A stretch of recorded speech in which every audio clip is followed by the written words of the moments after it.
ಪ್ರಿಯರೇ, ದೇವರು ಒಳ್ಳೆಯವರು, ಒಳ್ಳೆಯದನ್ನೇ ಮಾಡುವವರಾಗಿದ್ದಾರೆ.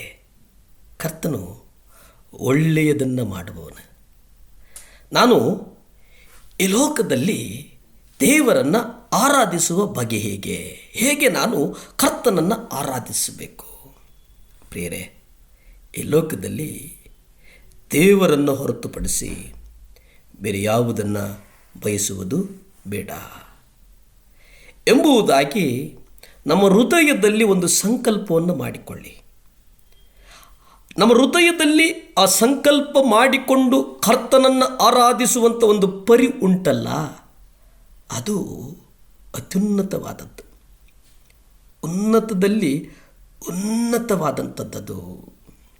ನಾವು ಇಂದೇನು ಮಾಡಬೇಕು ಅನ್ನುವುದಕ್ಕಿಂತ, ಭಾವುಕರಾಗುವುದಕ್ಕಿಂತ, ಬುದ್ಧಿಯಲ್ಲಿ ಕರ್ತನನ್ನು ಆರಾಧಿಸುವುದಕ್ಕಿಂತ ನಾವು ಆತ್ಮದಲ್ಲಿ ಕರ್ತನನ್ನು ಆರಾಧಿಸಬೇಕು. ಅದಕ್ಕಾಗಿ ನಾವು ಪ್ರಾಣ ಆತ್ಮ ನಡುವೆ ಇರುವಂಥ ಒಂದು ಪರದೆ ಉಂಟಲ್ಲ, ಆ ಪರದೆಯನ್ನು ತೆಗೆದು ದೇವರೊಟ್ಟಿಗೆ ಏಕಾಂತ ಇರುವಂತೆ ಕ್ಷೇತ್ರವನ್ನು ಪ್ರಾರಂಭಿಸಬೇಕು. ಹಳೆಯ ಒಡಂಬಡಿಕೆಯ ಗುಡಾರದಲ್ಲಿ 3 ಭಾಗಗಳಿದ್ದವು. ಒಂದು ಶರೀರ, ಪ್ರಾಣ, ಆತ್ಮವನ್ನು ಪ್ರತಿನಿಧಿಸ್ತಾ ಇದ್ದವು. ಇವುಗಳಲ್ಲಿ ಕೊನೆಯ ಸ್ಥಳ ಏನಪ್ಪ ಅಂತಂದರೆ, ಅದು ಮುಚ್ಚಲ್ಪಟ್ಟಂಥ ಭಾಗ, ಅದು ಮಹಾಪವಿತ್ರ ಸ್ಥಾನವಾಗಿತ್ತು. ಅಲ್ಲಿ ದೇವರೊಬ್ಬರು ವಾಸವಾಗಿದ್ದರು. ಹೊರಗಿನ ಪ್ರಾಕಾರದಲ್ಲಿ ಯಜ್ಞ ಸಮರ್ಪಣೆ ನಡೀತಾ ಇರೋದ್ರಿಂದ ಅಲ್ಲಿ ತುಂಬ ಚಟುವಟಿಕೆಗಳಿದ್ದವು. ಪವಿತ್ರ ಸ್ಥಾನದಲ್ಲಿ ಹಲವರು ಯಾಜಕರು ಓಡಾಡ್ತಾ ಧೂಪಗಳನ್ನು ಸಮರ್ಪಿಸ್ತಾ ಇದ್ದರು, ದೀಪಗಳನ್ನು ಬೆಳಗಿಸ್ತಾ ಇದ್ದರು. ಆದರೆ ಪವಿತ್ರ ಸ್ಥಾನದಲ್ಲಿ ದೇವರೊಬ್ಬರೇ ಇದ್ದರು. ಹಾಗಾಗಿ ಒಬ್ಬ ವ್ಯಕ್ತಿ ಮಹಾಪವಿತ್ರ ಸ್ಥಾನದಲ್ಲಿ ಪ್ರವೇಶಿಸುವಾಗ ಆತನು ಏಕಾಂಗಿಯಾಗಿ ದೇವರ ಸನ್ನಿಧಿಯಲ್ಲಿ ಇರುತ್ತಾ ಇದ್ದನು. ಆತನಿಗೆ ಬೇರೆ ಜನರ ಅರಿವು ಇರುತ್ತಾ ಇರಲಿಲ್ಲ. ಅಲ್ಲಿ ಆತನು ದೇವರ ಹೊರತಾಗಿ ಬೇರೆ ಯಾರೂ ಇರಲಿಲ್ಲ. ಇದೇ ಆತ್ಮದಲ್ಲಿ ಆರಾಧಿಸುವುದಾಗಿದೆ. ಇದೇ ಆತ್ಮದಲ್ಲಿ ಕರ್ತನನ್ನು ಕೊಂಡಾಡುವಂತಾಗಿದೆ. ನೀವು ಕರ್ತನನ್ನು ಆರಾಧಿಸಿ. ಪ್ರಾಣ ಆತ್ಮ ಶರೀರದಿಂದ ಆರಾಧಿಸೋಣ. ಅಂದರೆ ಆತ್ಮದಿಂದಲೂ ಸತ್ಯದಿಂದಲೂ ಕರ್ತನನ್ನು ಆರಾಧಿಸೋಣ. ಕೀರ್ತನೆಗಳಲ್ಲಿ ನಾವು ನೋಡುವುದಾದರೆ, ಓ ದೇವರೇ, ಕೀರ್ತನೆಗಳು 73-25 ಪ್ರಕಾರ ನಾವು ನೋಡುತ್ತೇವೆ. ಓ ದೇವರೇ, ಪರಲೋಕದಲ್ಲಿ ನನಗೆ ನೀನಿಲ್ಲದೆ ಮತ್ಯಾರು ಅವಶ್ಯ? ದೇವರೇ, ಪರಲೋಕದಲ್ಲಿ ನೀನಿಲ್ಲದೆ ನನಗೆ ಮತ್ಯಾರು ಅವಶ್ಯ?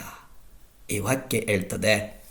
ಬೇರೆ ಮಾತಿನಲ್ಲಿ ನಾವು ಗ್ರಹಿಸಿಕೊಳ್ಳುವುದು ಬೇಡ. ನಾನು ಪರಲೋಕಕ್ಕೆ ಹೋದಾಗ ಚಿನ್ನದ ಬೀದಿಗಳು, ಚಿನ್ನದ ಕಿರೀಟ ನಾನು ಎದುರು ನೋಡೋದಿಲ್ಲ. ನಾನು ದೇವರಿಂದ ಮಾತ್ರವೇ ಸಂತೋಷವನ್ನು, ತೃಪ್ತಿಯನ್ನು ಹೊಂದುತ್ತೇನೆ. ದೇವರ ಹೊರತಾಗಿ ನನಗೆ ಯಾರೂ ಯಾವ ಅಗತ್ಯವೂ ಇಲ್ಲ. ಅದರ ಅರ್ಥ ಏನಪ್ಪ ಅಂತಂದರೆ, ಪರಲೋಕದಲ್ಲಿ ನನ್ನ ಅದ್ಭುತ ಸಹೋದರ ಸಹೋದರಿಯರು, ಕುಟುಂಬದ ಸದಸ್ಯರಿರಬಹುದು, ಆದರೆ ನೀವೇ ನನಗೆ ಸರ್ವಸ್ವ. ದೇವಾ, ನೀವೇ ನನಗೆ ಸರ್ವಸ್ವ ಆಗಿದ್ದೀರಿ. ಇಹಲೋಕದಲ್ಲಿ ನಿನ್ನನ್ನಲ್ಲದೆ ಇನ್ಯಾರನ್ನೂ ಬಯಸುವುದಿಲ್ಲ. ಪರಲೋಕದಲ್ಲಿ ಮಾತ್ರವಲ್ಲ, ನಾನು ಪರಲೋಕಕ್ಕೆ ಹೋಗುವ ಮೊದಲು ಈ ಭೂಲೋಕದಲ್ಲಿ ನಾನು ನಿಮ್ಮನ್ನು ಹೊರತಾಗಿ ಬೇರೆ ಏನನ್ನೂ ಬಯಸೋದಿಲ್ಲ. ನೀವು ನನಗೆ ನೀಡಿರುವ ವಸ್ತುಗಳ ಹೊರತಾಗಿ ಹೆಚ್ಚಿನ ಲೌಕಿಕ ಸಂಪತ್ತನ್ನು ನಾನು ಬಯಸೋದಿಲ್ಲ.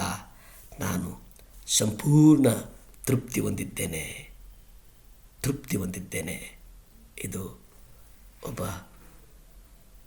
ವ್ಯಕ್ತಿಗಿಂತ ಕರ್ತನನ್ನು ಅರಿತಿರುವವನಿಗೆ ಕರ್ತನು ಆರಾಧಿಸುವಂಥ ಪ್ರತಿಯೊಬ್ಬನಿಗೂ ಇರಲೇಬೇಕಾದಂಥದ್ದು. ಈ ಜೀವನ ಕರ್ತನಿಗೆ ಸ್ವಂತ. ಈ ಪ್ರಾಣ, ಆತ್ಮ, ಶರೀರ ಕರ್ತನಿಗೇ ಸ್ವಂತ. ಭೂಮಿ ಆಕಾಶಗಳನ್ನು ಉಂಟು ಮಾಡಿದಂಥ ಸರ್ವಶಕ್ತನಾದಂಥ ದೇವರ ಸ್ತೋತ್ರಪ್ಪ. ನಿಮ್ಮ ರಕ್ತ ನಮ್ಮ ಮೇಲೆ ಚೆಲ್ಲಲ್ಪಡಲಿ. ಈ ಪ್ರಾಣ, ಆತ್ಮ, ಶರೀರವನ್ನು ದೇವರ ಕಾಯ್ದುಕೊಳ್ಳುವಂಥ ಕೃಪೆ ಕೊಡು, ಕೃಪೆ ಕೊಡು, ಕೃಪೆ ಕೊಡು. ಯೇಸುವಿನ ನಾಮದಲ್ಲಿ ಬೇಡ್ತೇನೆ ತಂದೆ. ಆಮೇನ್, ಆಮೇನ್. ಹಲ್ಲೆಲೂಯಾ.